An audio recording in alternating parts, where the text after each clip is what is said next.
Hello friend, Reena लोकगीत पे आप सभी का स्वागत है। मैं एक बहुत मजाक हंसी की गीत गाने जा रही हूँ, आप लोग देखना और हमारे वीडियो को लाइक करके सब्सक्राइब कर देना प्लीज़ दोस्त। वीडियो फुल वॉच करके देखना।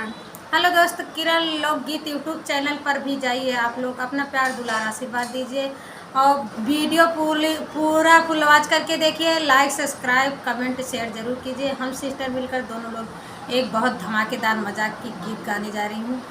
न्यू गीत है, आप लोग जरूर देखना।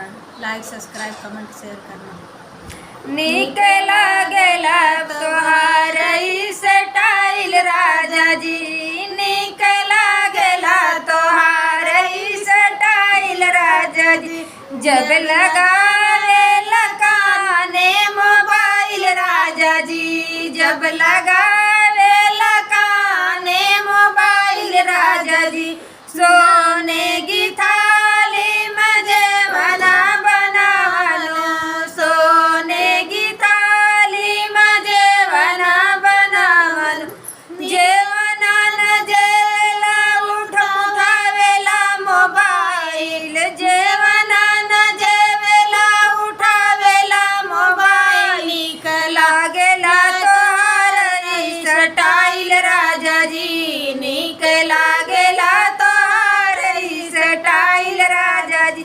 जब लगावे लगाने मोबाइल राजा जी, जब लगावे लगाने मोबाइल राजा जी। लोटा गिलास का गेड़ुआ भरावलो, लोटा गिलास का गेड़ुआ भरावलो। गेड़ुआ न पिए उठावेला मोबाइल, गेड़ुआ न पिएला उठावेला मोबाइल। निकला गेला तोहार स्टाइल राजा जी, निकला गेला तोहार स्टाइल राजा जी।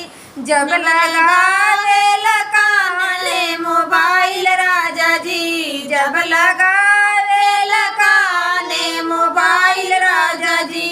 लवंग इलायची कबीरवा बनावलो, लवंग इलायची कबीरवा बनावलो। बीरवा न कुचला उठावेला मोबाइल, बीरवा न कुचला उठावेला मोबाइल। निकला गेला तोहार स्टाइल राजा जी, निकला गेला तोहार स्टाइल राजा जी, निकला गेला तोहार स्टाइल राजा जी। जब लगावे लगाने मोबाइल राजा जी, जब लगावे लगाने मोबाइल राजा जी।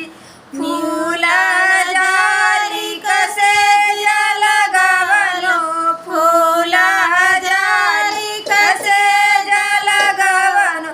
से जियान सुतेला उठावेला मोबाइल, से जियान सुतेला उठावेला मोबाइल। निकला गेला तोहार स्टाइल राजा जी, निकला गेला तोहार स्टाइल राजा जी। जब लगावे लगाने मोबाइल राजा जी, जब लगा